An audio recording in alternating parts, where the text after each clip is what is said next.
ራሳችን ስንመጣ ተለውጠን እንደ ናቡከደነፆር የተባረከ እግዚአብሔር ብሎ መሄድ እንድንችል ነው።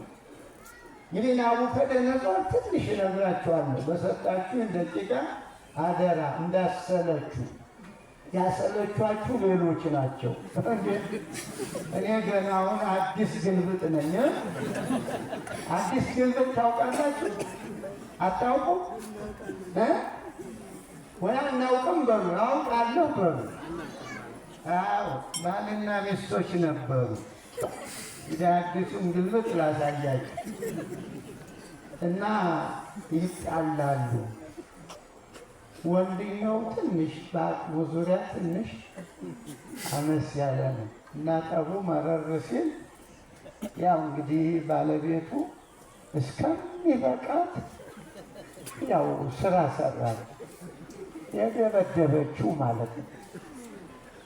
ከዚያ በኋላ እሪ አለች እሷ አውቃ።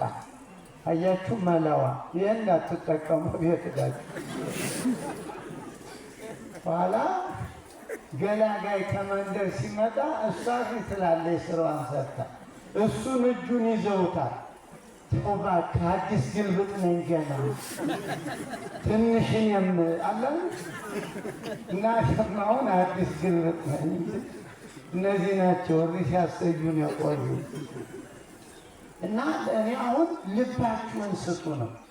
አሁን እኮ ልብ ባንሰጥ እንጂ ሰለስቱ ደቂቅ ለእምነታቸው አይደል ብር እኮ አልሰጡም። በእውነት ሰውነታቸውን አሳልፈው የሰጡናል። ሰውነታቸውን ለእሳት አንሰግድም እሳቱ ይብላል ብለው ነው። እና እኛ ብዙ ጊዜ እምነቱ በሕይወታችን ውስጥ እንጂ ይሄ ብሩ እኮ በጣም ትንሽ ነው፣ በጣም ትንሽ። እንደው 20 ኦርቶዶክስ ወጣቶች ያላቸው የሚሸፍኑት ዛሬ ቅጠል ነው ብሩ። ግን ሌላው ሁሉ እንዲህ ምንም የሌለው ብር እያማረው በራንጣ እየተባለ ብር እያማረው ራሱ እንደዚህ ፀሐይ ይቆለዋል። እና እንደኔ ከሆነ አሁን የ3-4 ሺህ ቢሆን እንደ በትንሹ መቶ ብር ቢመጣ ስንት ይሆናል? እንዲያው በትንሿ ነው። እንዲያው 10,000 5,000 ይሰጣል። እንዲያው በሚኒመሟ ትንሿ እስኪ አባዟት ቶሎ 5,000 በመቶ ብር ቢባዛ ያው ስንት ነው? 500 ያው እኮ ነው። 0 አንድን በ5 1 ነው አይደል? 500,000 በትንሿ ማለት ነው። እንግዲህ 10,000 ይሰጣል። አያችሁ 20 የሰጠ ይኖራል። እና በጣም ገንዘቡ ለኛ ልምዱ ሆኖብን መላከ ሰላምን ምን ያድርግህ አደራው ተሰጥቷል። ትልቅ የበረከት ለዚህ ትልቅ ደብር ተብሎ ተሰጥቷል።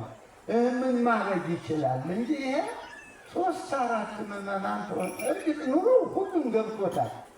ሁሉም ባናርስ እናጣምዳለን ገብቶታል። ሁሉም የኢትዮጵያ ኑሮ ማንም የምትጠይቁት ሀብታሙም ከድሃ በታች ነው። ሀብታሙ ተወቁለት በእውነቱ የሚይዘው የሚጨብጥ ለምን ሰበሰብኩ የሚልበት ጊዜ፣ ድሃውም ያው የምታዩት ድሃ ነው። እና ሁሉም ገብቶታል። ዛሬ ያልገባው የለም። ግን ለክርስትና ምንም ምክንያት የለም በእውነቱ። እንዴ ሰውነታቸውን ነው እኮ ያለ ናቡከደነፆር ነው የመሰከረ ራሱ ቢያቃጥላቸው። አዎ የኔን የንጉሱን ቃል እምቢ ብለው አለ መሰከረ። እና ስለዚህ አሁን እኛ ብዙ ጊዜ ብሩ እንዳለ ይሁን ብሩ ምንም እኛ ስለ ብሩ መድረኩ አይመጥንም። ግን ልባችሁን ብትሰጡ ይህን ሁሉ ችግር ለማቃለል ናቡከደነፆር እኮ ሰገደ። ናቡከደነፆር ቅድም እንደተባለው ኢየሩሳሌምን የወረረ ብዙ ሰዎችን የገደለ ማርኮ ይዞ